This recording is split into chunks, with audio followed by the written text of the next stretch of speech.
Bonjour et bienvenue sur ce nouveau tutoriel.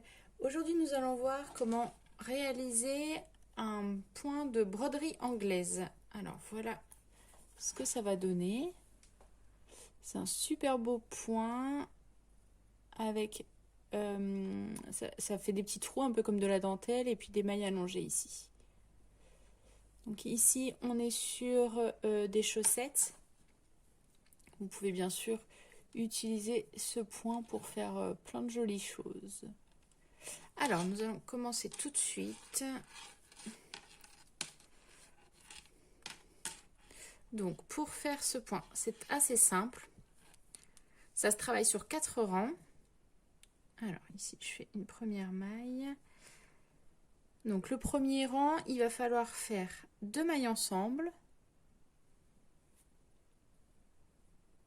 et un surjet. Alors, ici, 2 mailles ensemble, un surjet.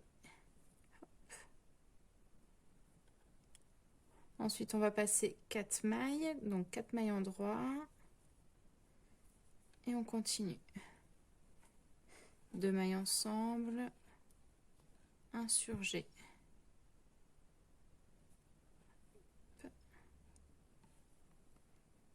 1, 2, 3, 4 mailles en droit. En fait, je les ai fait... les motifs, là, ils sont en quinconce. Donc, si les rangs d'avant, il y avait un motif, une broderie anglaise, au rang où je tricote, là, ici, je vais faire 4 mailles en droit.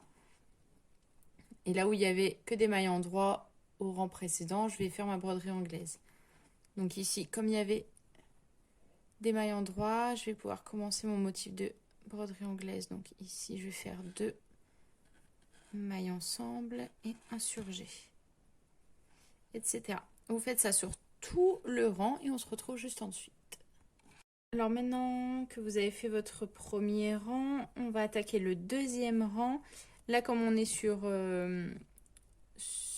du tricot circulaire, on va faire tout un rang en mailles en droit. Si vous étiez en aller-retour, vous feriez un rang de mailles envers, en fait, tout simplement. Donc, en fait, ce point peut s'utiliser à plat comme en rond, en fait. Donc ici, on tricote toutes les mailles à l'endroit sur tout le rang. Et comme je vous disais, si c'est un ouvrage à plat, en aller-retour, vous faites toutes les mailles sur ce deuxième rang à l'envers. On se retrouve tout de suite après. Alors, le deuxième rang étant fait, maintenant on va passer au troisième rang qui est un petit peu plus particulier. C'est surtout sur ce rang-là qu'il va falloir être attentif. Alors, pour ce rang-là, on va commencer par faire une maille en droit. Et ensuite, on va venir piquer entre les 2 mailles ensemble qu'on a fait et le surjet. Donc, en fait, on va venir piquer dans ce trou ici. Et on va venir passer le fil, faire une maille allongée. On va bien tirer. On va tricoter 2 mailles en droit et on va revenir piquer au même endroit ici pour refaire une maille allongée. Donc moi je vais mettre de mon aiguille gauche, je viens piquer avec mon aiguille droite, on vient passer le fil et on fait la maille allongée. N'hésitez pas à venir ressortir un petit peu plus vos mailles pour qu'elles soient bien allongées. Surtout en début de rang, on a tendance à tirer un petit peu sur le fil. Alors ici on fait 4 mailles en droit.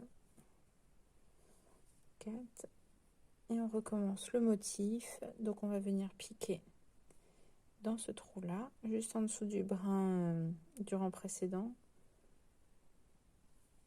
On tire bien pour allonger la maille. On fait 2 mailles en droit. Hop, et on va venir repiquer au même endroit ici. Hop, avec l'aiguille droite, on passe le fil et on a nos 2 mailles allongées.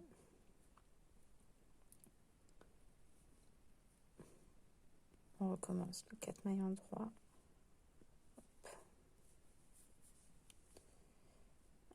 ici, on vient piquer dans le trou là, on allonge bien la maille, 2 mailles endroits,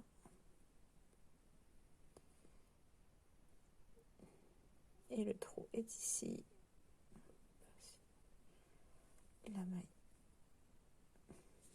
hop, là elles sont un peu trop serrées, je vais venir tirer un peu dessus. Je les tiens ici avec mon index pour éviter, parce que là avec l'index de la main gauche, j'ai tendance à tirer un petit peu sur les mailles, du coup elles seront moins allongées. Voilà, 4 mailles en 3, 1, 2, 3, 4. Donc là, le trou est ici.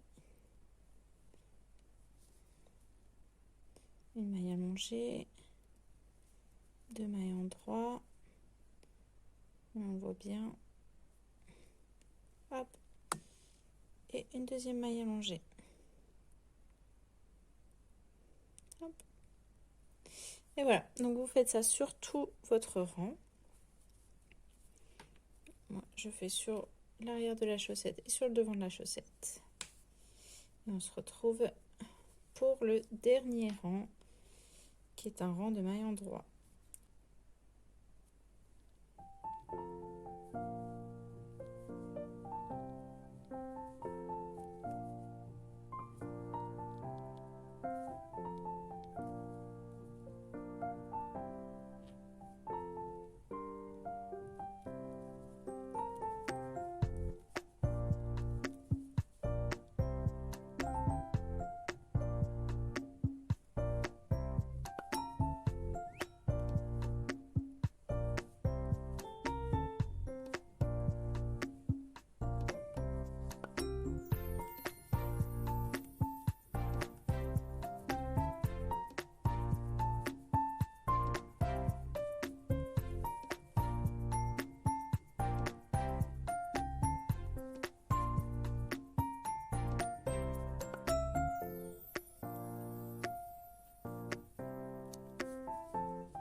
Voilà, alors maintenant qu'on a fait nos mailles allongées, on les voit bien.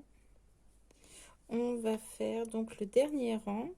Et pour le dernier rang, c'est tout simple. Ce sont des mailles endroits sur tout le rang. Donc là, en fait, on va tricoter les mailles allongées. Hop. Voilà.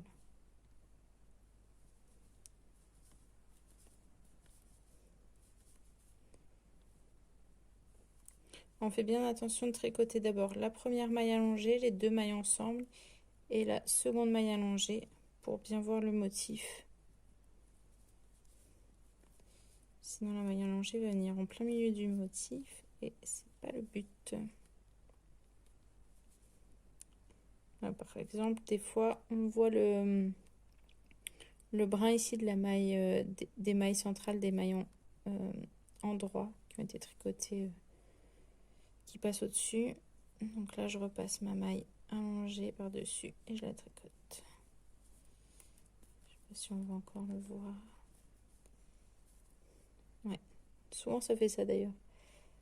Ici, j'ai ma maille, j'ai mes mailles centrales et juste après, j'ai ma maille allongée. En fait, moi, je vais d'abord tricoter ma maille allongée, ensuite les 2 mailles centrales et ensuite la maille allongée. Donc si, comme tout à l'heure, si vous êtes sur un projet en aller-retour, vous faites ce rang-là à l'envers. Vous faites ces mailles-là à l'envers. Et si vous êtes comme moi en rond, vous faites ce rang-là avec des mailles en droit.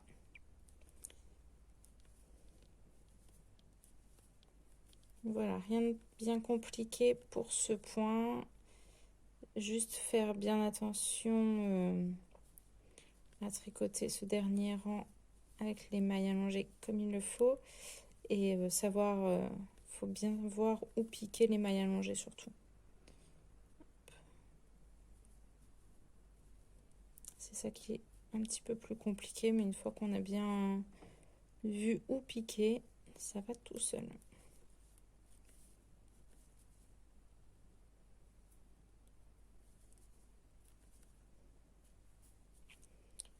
Hop, et voilà les dernières mailles. Donc voilà pour ce joli point.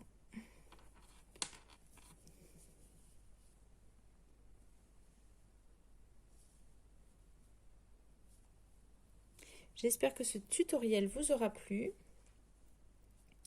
Je vous retrouve bientôt pour de nouveaux tutos.